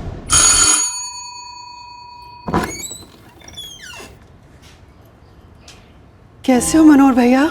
अच्छा हूँ। कितने साल बाद देख रहा हूँ ना। गीता, ये राहुल दामोर है। नमस्ते। मेरी घरवाली का मायका देवकुंज में है, तो राहुल दामोर वहाँ पे उसका पड़ोसी है। तो ये राहुल दामोर इस वक्त कहाँ पर है? फरीदाबाद में या देवकुंज में? साहब, मुझे ये तो नहीं पता, लेकिन देवकुंज में उसका परिवार रहता है। मनोहर, जिस वक्त गीता दहिया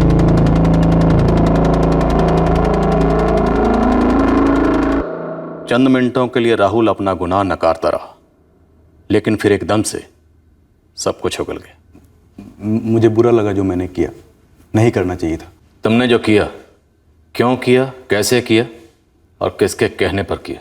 मनोहर भैया के मिलवाने के बाद मैं गीता दीदी घर अक्सर जाया करता था। वहाँ नाश्ता पानी होता और गीता दीदी मुझसे बहुत प्यार से बात करती थी। एक बात वो मुझसे बार बार पूछती थी कि क्या गांव में कोई लड़का है गोद लेने के लिए? जी हाँ। मैं हमेशा से ये कहना चाहता था कि गीता दीदी मुझे गोद ले ले, लेकिन कभी हिम्मत नहीं हो पाई। और उनकी जान लेने की हिम्मत जुटा ली तुमने? कैसी जान सर, गीता दीदी की कोई जिंदगी थी ही नहीं। मनोहर भैया के सामने उन्होंने खुद कहा था कि पैसे उनके किसी काम के नहीं है। पैसे बहुत हैं, पर मेरे किसी काम के नहीं।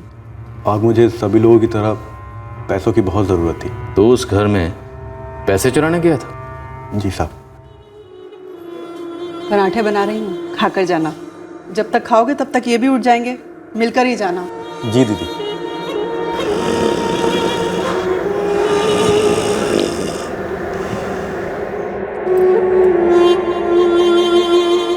मैंने घर वालों को बोल कर रखा है दीदी, एक प्यारा सा 12-13 साल का कोई लड़का हो तो बताए। मैं तो मनोहर भैया को भी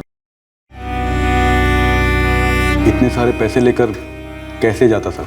सोचा कि अगर ले भी जाऊं तो लगा कि पकड़ा ना जाऊं, तो मैंने तिजोरी की चाबी ली, उनके मोबाइल लिए और घर को बाहर से ताला लगाकर वहां से निकल गया। फोन के साथ क्या किया? शौचालय के उसी के कोने में छुपा दिया था। और लॉकर की चाबियां? वहां के बाद मैं गांव भाग गया था, देवकुंज। चाबियां वहीं हैं मेरे घर पर। अबे तूने सिर्फ 1 लाख के लिए 2 जाने ले ली? ओए राहुल दामो, किसका जिम्मा तू अपने सर पर ले रहा है? सर ये क्या कह रहे हैं आप सब? किसने तुझे ये कहा कि 2 कत्ल करने के बाद सिर्फ 1 लाख रुपए चुराना? बोल, कौन था वो? कौन है वो?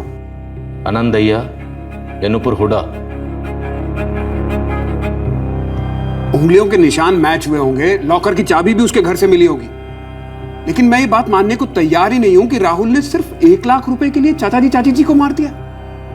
सर ये राहुल नूपुर से मिला हुआ है, मैं लिख कर दे सकता हूं। और नूपुर लिख कर देगी कि तुम मिले हुए उससे, जबकि सच ये है कि इस बंदे ने तुम दोनों का नाम तक नहीं सुना पहले। हमने उससे हर तरीके से पूछताछ की, वाकई राहुल ने 1 लाख रुपए चुराए थे। मान लो अब इस बात को, नूपुर का इसमें कोई हाथ नहीं। Thank you sir. अच्छा हुआ जो आपने कातिल को पकड़ लिया, नहीं तो सारी जिंदगी सब बस शक की नजर से देखते रहते कि सर ये जो मन पर से बोझ उतरने का सुख है ना, ये उस सुख से कई गुना ज्यादा संतुष्टि दे रहा है जो मुझे पापा की जायदाद से मिलेगी। वैसे नूपुर जी, सारे पैसे कोर्ट में जमा होंगे, आपको ये पैसे कोर्ट से क्लेम करने होंगे। जब आप कोई वकील करेंगे तो सारी बात आपको समझा देगी। सर एक बात कहूं? जी। हमने कई बार ऐसा सोचा होगा कि कुछ ऐसा हो जाए जिससे कि पापा की सारी प्रॉपर्टी, सारी जायदाद हमें मिल जाए। कई बार गुस्से में बुरा भी सोचा, पर इतना बुरा होगा ऐसा नहीं सोचा था सर।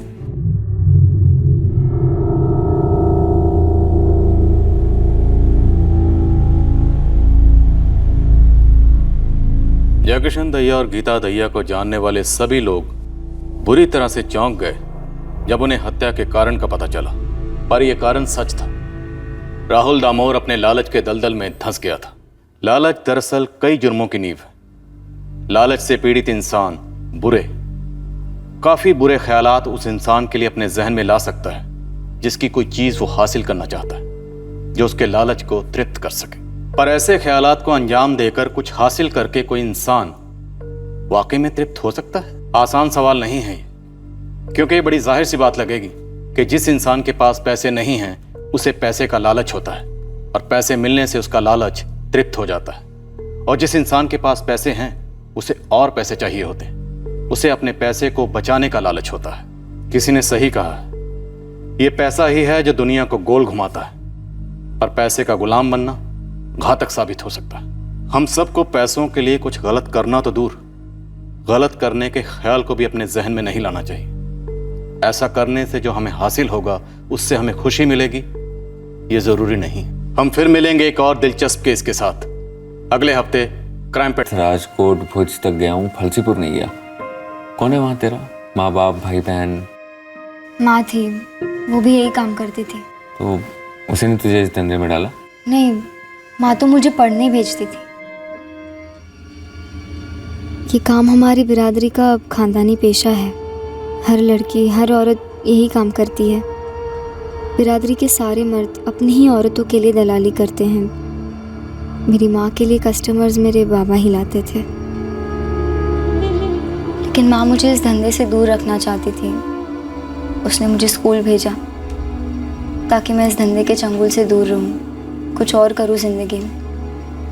लेकिन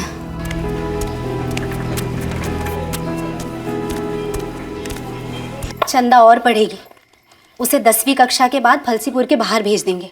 ए चंदा, तुझे आगे और पढ़ना है, समझी ना? पढ़ेगी तभी दुनियादारी की समझ होगी। पढ़ाई टिकट है आगे बढ़ने का, कई दरवाजे खुलेंगे पढ़ लिख कर। और मैं पढ़ाई में अच्छी थी। फिर उसी साल माँ गुजर गई। कैसे? वो काफ़ी बीमार रहने लगी थी। डॉक्टर, हॉस्पिटल वगैरह के पैसे नहीं होते थे, तो खुद ही कोई दवा खरीद कर ले लेती, धंधा करती रहती। एक दिन मर गई। फिर बाबा बहुत मायूस रहने लगे, पीने लगे। माँ गई तो आमदनी भी गई, खाने पीने के पैसे भी नहीं होते थे। बाबा खाना।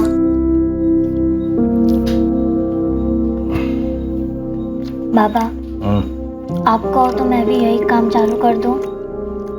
तेरी माँ नहीं चाहती थी कि तू ये काम करे, वो चाहती थी कि तू पढ़े, और मैं भी यही चाहता हूँ।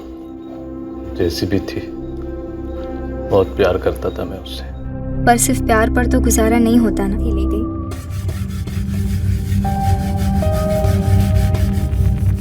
उमेश मामा संध्या के लिए कस्टमर ले आते। मेरी पढ़ाई तो छोटी गई थी, मुझे घर काम करने को कहा गया, मैं वो करने लगी। तू 11वीं पास है फर्स्ट क्लास में, वो भी साइंस। मुझे पढ़ना अच्छा लगता था, तभी तो बोलूं कि थैंक यू सॉरी सब बोल लेती है। मुझे थोड़ा बहुत कंप्यूटर भी आता है। हमारे स्कूल में एक पुराना कंप्यूटर था, तो टीचर मुझे उस पर प्रैक्टिस करने देती थी। फिर क्या हुआ? फिर वहाँ चंदोल खेड़ा में एक दिन मेरी सौतेली माँ ने कहा कि उन्हें मेरा खर्चा महंगा पड़ रहा है, कर लौट गए।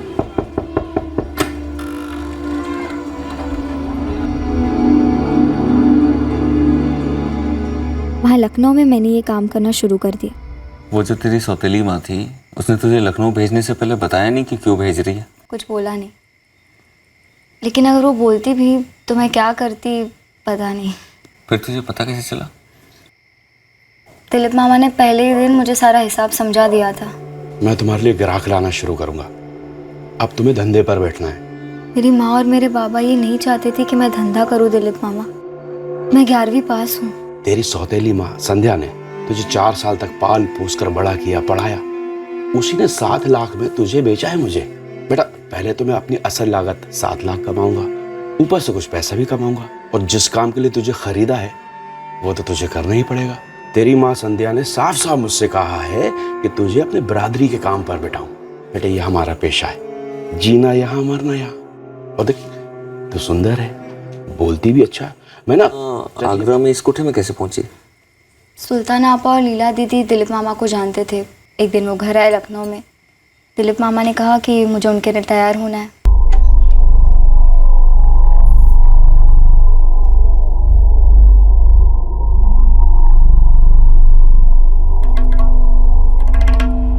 इधर ना,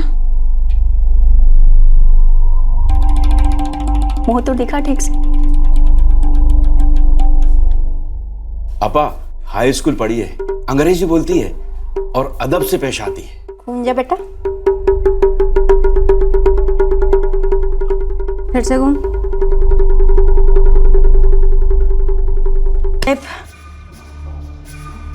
फाइनल ऑफर 18 से एक ढीला ऊपर नहीं। तब से यहाँ आगरा में हूँ। एक बात बता, तूने कभी यहाँ से भागने का नहीं सोचा? लखनऊ में सोचा था 1-2 बार, मगर फिर लगा कि भागकर जाती कहाँ, क्या करती, ये सोचकर कोशिश ही नहीं की। तू 11वीं पास है, इंग्लिश बोलती है, कंप्यूटर भी थोड़ा बहुत जानती ही है। मुझे देख, 8वीं फेल, गराज से शुरू किया था, अभी ड्राइवर हूँ। अभी बैठे हैं? नहीं,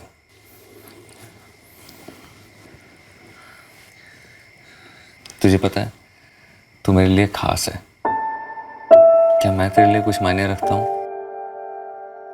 झूठ मत बोलना, पकड़ी जाएगी। सच बोलना प्लीज। तुझे पता है अपने बटुए में हमेशा तेरी फोटो लेके घूमता हूँ। अरे ओ चंडा, बस 2 मिनट नंदू भैया, चलो बैठ लो जल्दी से। अरे नहीं बोला ना, कोई जल्दी नहीं है, फिर आऊंगा, तेरी कहानी अभी बाकी है। नहीं मैं सच कह रही हूँ, बस इतनी है मेरी कहानी। नहीं और है, बस लिखी नहीं गई है। तुम बिना बैठे ही चले जाओगे, पैसे बर्बाद होंगे तुम्हारे। तू पैसों की चिंता छोड़, और सोच कर रख जो मैंने तुझसे पूछा। अगली बार आऊंगा तो जवाब चाहिए। क्या?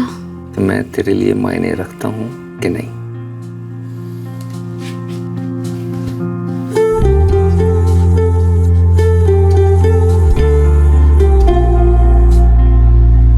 इतने सालों से काम कर रहा हूँ आपके लिए, थोड़ा तो भरोसा करो ना। अरे काहे चाहिए, मतलब है कोई जरूरी काम? समझ लो जिंदगी और मौत का सवाल है। मेरे माँ बाप, मामा, सारे रिश्तेदार, इनमें से किसी के पास भी इतने पैसे नहीं हैं कि हमारी मदद कर सकें।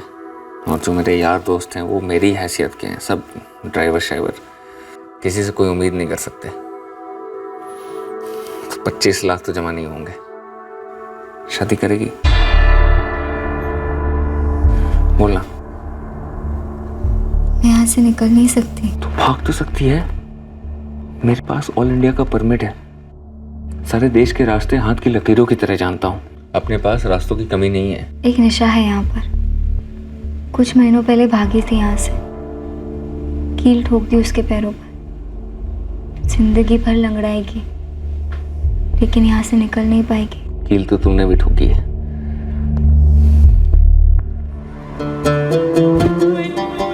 यहाँ और कील मैंने भी ठोकी, यहाँ और यहाँ, हमारी तकदीरों पर। लेकिन मैं तुम्हारे साथ कैसे चल सकती हूँ? चलने को कौन कह रहा है? हम भागेंगे यहाँ से और शादी करेंगे। तुमसे प्यार किया है तो इतना करना तो बनता है ना। मैं प्लानिंग शुरू करता हूँ। 2 महीने के अंदर हम पति पत्नी होंगे हमेशा के लिए। तुझे कोई एतराज तो नहीं है ना मुझे अपना पति बनाने में? चलेगी ना मेरे साथ?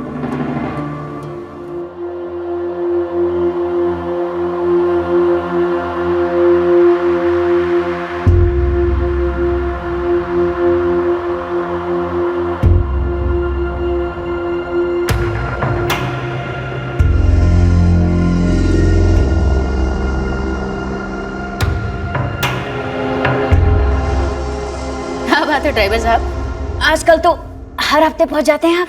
काम ही कुछ ऐसा मिला है सुल्ताना जी, सारी डिलीवरी आगरा से होके जाती है। आज सुबह सुबह पहुंचा हूं आपके शहर। और सुबह सुबह यहाँ धमक गया। साले तेरे बाप का ससुराल है क्या? अब दिल करता है तो क्या करूं। घरों में जूते बाहर रखकर दाखिल होते हैं और कोठों पर दिल। बस यहाँ बटुआ लेकर आओ, हल्के हो और निकल लो। क्या सुल्ताना जी, पैसों की झिकझिक हुई है क्या कभी? पैसे तो हर कोई दे देता है, तो क्या तूने खरीद लिया चंदा को? अभी सो के उठी है, 20 मिनट लगेंगे तैयार होने में। हाँ तो मैं बैठता हूँ ना यहाँ। अब सूखा सूखा तो नहीं भेजोगे ना? अरे नहीं नहीं भाई, बोनी का समय।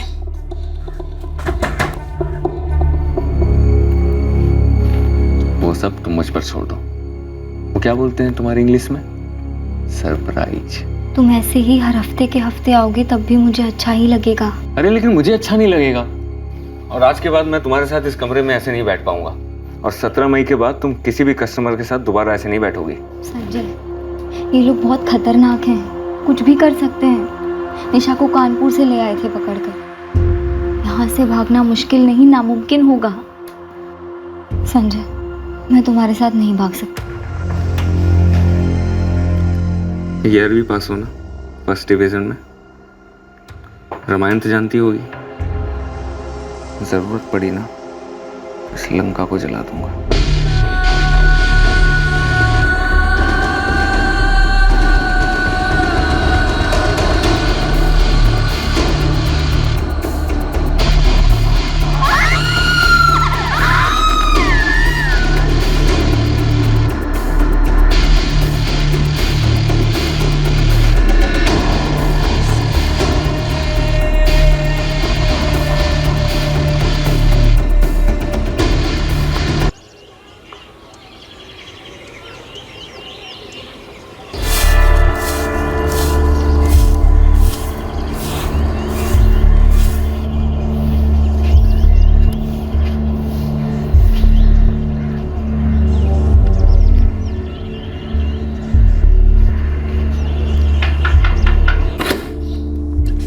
सलाम अप्पा। ओए ड्राइवर, तबीयत तो ठीक है तेरी? 6:45 हो रहे हैं। पहले साला 8:30, फिर 8, फिर 7:30, आज 6:45 बजे आया था हमका। खराटे ले रही होगी जिसके लिए आया है। अरे तो आपा मैं भी बगल में जाके सो जाता हूँ ना। जाके अपने घर सो, 9 बजे आना। क्या आपा बोनी का कस्टमर को लौटाओगे? या अल्लाह। लीला देख। लीला दीदी उठा दो ना चंदा को। एक काम कर, जा खुद खटखटा और उठा उसे। लेकिन एक बात और, कल से 9 बजे का मतलब 9 बजे, उसके पहले नहीं। समझ गया लीला दीदी, समझ गया। अब्बा उठा दो ना चंदा को। जा कर ले कोशिश, उसके जैसे शरीफ लड़की भी ना गालियां ही देगी तुझे। लीला दीदी उठा रहा हूँ मैं चंदा को। तुझे जो करना है कर, मुझे आ रही है नींद और मैं चली सोने। सो जाओ।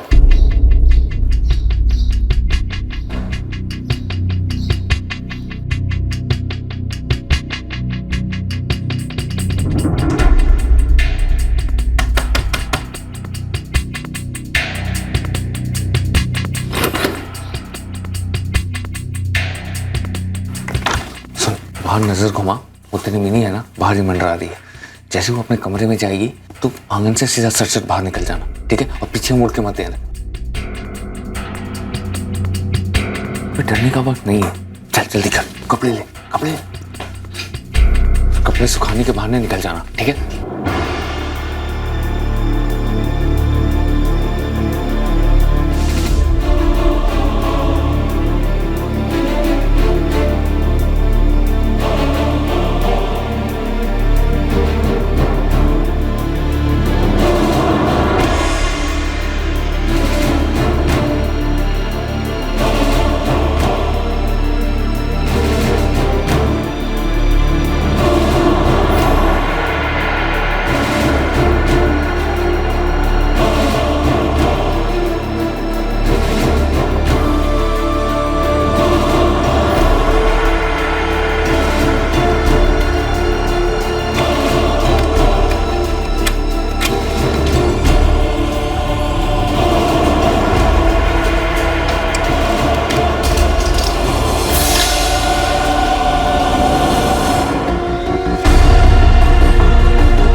स्टार्ट करो,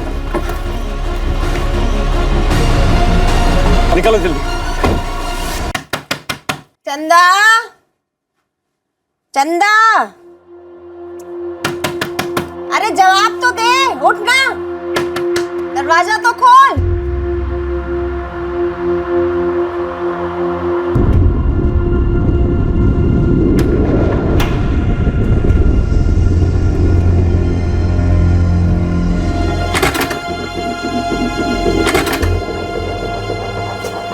तोड़ दे।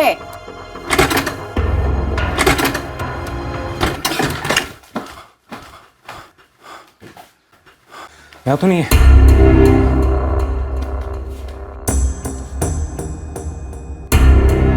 पापा जाओ तुम दोनों, देखो कुत्ते का बच्चा कहाँ लेकर गए अपनी चंदा को, ढूंढ कर लेकर आओ उसे। पापा हो सकता है वो पागल ग्राहक संजय कुछ ज्यादा ही लाड प्यार में आ गया हो सकता है अपनी चंदा को नाश्ता वास्ता कराने होटल ले गया हो। ऐसे भीतर से कुंडी लगाकर। किसी को कुछ बोली? ए मिनी बोला। आपा मैंने तो सुबह उस ड्राइवर को चंदा के कमरे में जाते हुए देखा था और चंदा ने खुद ही दरवाजा खोला था। उसके बाद मैंने कुछ नहीं देखा। और किसी से कोई बात हुई है? नहीं है। किसी को कुछ बोली साली वो?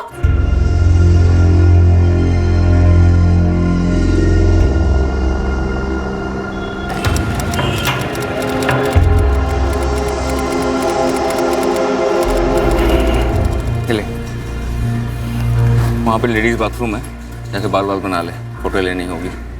फोटो? अरे आधे घंटे में अपना नंबर है। किस चीज़ का नंबर संजय? अरे शादी का नंबर। ये कोर्ट है, यहाँ शादी होती है। शादी करनी है ना मुझसे। ये ले, ये तेरा नकली आधार कार्ड, ठीक है? नाम भी नकली है इसमें, ज्योति यादव। याद रखना, अंदर बोलना होगा, ठीक है? ये एड्रेस भी नकली है, दिल्ली का है। 2 महीने से प्लानिंग कर रहा हूँ। अब जा, जाके जल्दी से बाल बना ले, मैं तब तक 2-3 गवाहों को ढूंढता हूँ, ठीक है? जा। सर, ये दोनों हमारे गवाह हैं। आप दोनों यहाँ साइन कीजिए।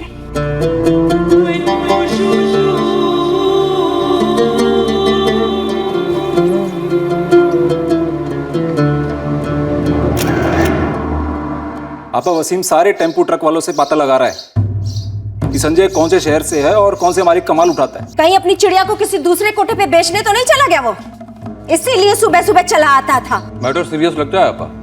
लफ्ज आपकी गोली दे दी होगी अपनी चंदा को। चंदा लुढ़क कैसे गई? जरूर उसने कुछ खिलाया होगा, वरना उसके जैसी सीधी लड़की नहीं मिलेगी। मिलेगी, उसकी अम्मा भी मिलेगी।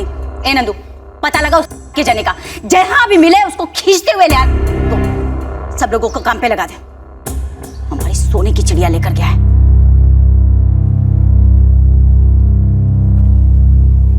कुछ तो है ना? क्या हुआ? तो कुछ बात नहीं कर रही है? अब क्या करेंगे? शकरपुरा में मेरे सगे मामा है। अरे डर मत, मामा से मेरी अच्छी जमती है। वो मामा कम दोस्त ज्यादा है। अभी कुछ दिनों के लिए उनके घर रहेंगे, बाद में माँ बाबूजी से मिलवाता हूँ तुम्हें। वो मुझे अपनाएंगे? सब ठीक हो जाएगा। और वैसे भी अब तो ज्योति है, फिर जाके ज्योति के लिए कुछ कपड़े देते हैं। बहुत ज्यादा पैसे तो नहीं है मेरे पास, लेकिन हो जाएगा। एक बैग भी ले लेंगे। भैया प्रणाम करो सुनील, भाभी है तुम्हारी, ज्योति भाभी। प्रणाम भाभी जी। मामा जी हैं कि दफ्तर? हाँ हाँ है, आइए खाना खाने आए। बस अभी थोड़ा देर पहले ही शादी की है मामा जी। बस बस। जीती रहो बेटा। माँ बाबू जी को बताए हो? अभी नहीं बताए हैं, बहुत लंबा कहानी है। दुर्गा, बहू को अंदर ले जाओ। आओ ज्योति बेटा। अरे लखनऊ के बड़े घर की बेटी है तो क्या हुआ? तूने अपने माँ बाबू जी को क्यों नहीं बताया? आप तो जानते हैं ना अपने दीदी और जीजा जी को, कितना हंगामा करते। और वैसे भी आप है ना उनको मनाने के लिए। वे मरवाओगे क्या? और लड़की के घर वालों ने अब तक लखनऊ में पुलिस कंप्लेंट की होगी। नहीं की है मामा जी। ज्योति ने जब अपने घर पे बताया ना कि उसे हमसे शादी करनी है, तो उन्होंने घर से निकाल दिया। अब आप बताइए, एक अकेली लड़की को ऐसे रास्ता में छोड़ देते अच्छा लगता क्या? और यार संजय, तुम्हारे माँ बाबू जी को हमें बताना ही होगा ना। आप एक काम करिए, उनको फ़ोन कर दीजिए और कहिए कि हम दिल्ली में हैं। एक काम करते हैं, हम ही फ़ोन कर देते हैं, लेकिन उनसे ये मत कहिएगा कि हमने शादी कर ली है। संजय तुम हमें फंसा रहे हो। सब ठीक हो जाएगा मामा जी, आप ही का डायलॉग है ना। अच्छा ये बताइए, आपके घर में हमको रहने की जगह मिलेगी कि नहीं? थप्पड़ खाओगे अगर फालतू की बात की तो। सुनील का कमरा खाली कर देंगे, वहां तुम दोनों रह लो।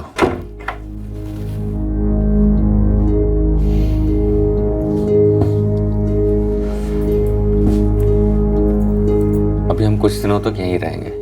मैं जल्द से जल्द किसी अच्छी जगह ड्राइवर की नौकरी ढूंढता हूँ, यहीं दिल्ली में। अब बाहर जाना बंद। कब तक रहेंगे यहाँ? जब तक खुद के घर का इंतजाम नहीं हो जाता। ज्यादा से ज्यादा 1 से 1.5 महीना। ये लोग अपने ही हैं, तुम्हें चिंता करने की जरूरत नहीं है। ये ज्योति बोलती बहुत कम है ना? भाग कर आई है, डरी हुई होगी। बड़े घर की बेटी है, बता रहा था संजय। ये जो हम कर रहे हैं वो ठीक है ना? मतलब भगा कर लेके आया है किसी की बेटी को। अरे पर शादी भी तो की है ना, और भांजा है हमारा। ऐसे लड़की के साथ यहाँ वहाँ भटकना ठीक भी नहीं है, और हम छोड़ भी नहीं सकते उसे। लेकिन रत्ना दीदी और सोमनाथ भाई सब बहुत बिगड़ेंगे हम पर। संजय ने कहा है कि वो फोन करके उन्हें बता देगा कि कुछ समय के लिए वो हमारे साथ रह रहा है। पर हाँ, अगर रत्ना दीदी ने फोन किया तो उन्हें ये मत बताना कि वो शादी वादी करके आया है। संजय ने ही मना किया है। मुझे यकीन नहीं हो रहा है कि ये सब हो रहा है। हो रहा नहीं है, हो गया है। अब तुम आजाद हो। हम दोनों एक नई जिंदगी शुरू कर रहे हैं। तुम वापस से अपनी पढ़ाई शुरू करना, 12वीं की परीक्षा देना, फिर कॉलेज, कंप्यूटर, जो तुम्हारा दिल करे। मैं हूं ना, सब इंतजाम कर दूंगा। और तुम्हारी माँ का जो सपना था ना, देखना जरूर पूरा होगा।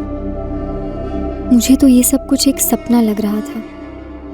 सुहाना सपना था या भयानक, ये तो वक्त ही बताने वाला था। पर मेरे मुकद्दर में ऐसा भी मोड़ आएगा, ये मैंने सपने में भी नहीं सोचा था। और आगे क्या होने वाला था, उसकी भी भनक तक नहीं थी मुझे।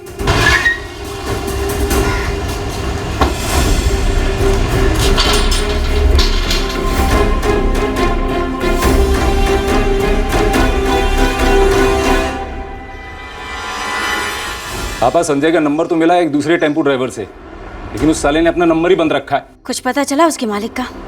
किसके लिए टेम्पो चलाता था? साले ने 2 महीने पहले ही टेम्पो चलाना छोड़ दिया था। कोई डिलीवरी के लिए नहीं आता था आगरे, चंदा के लिए आता था।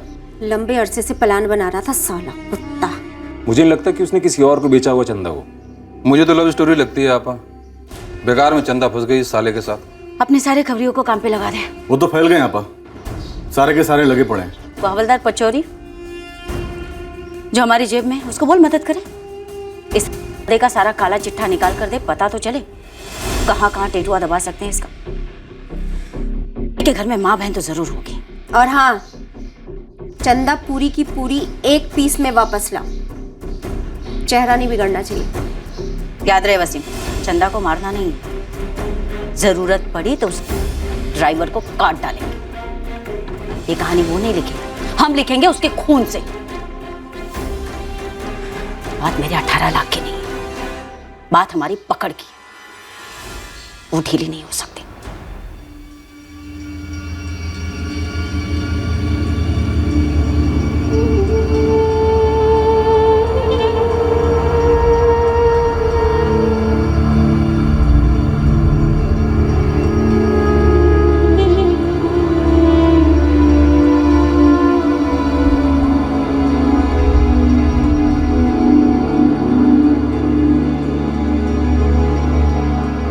एक भूचाल जिंदगी में आ चुका था और एक भूचाल जो आने वाला था वो दर तक आ पहुंचा था।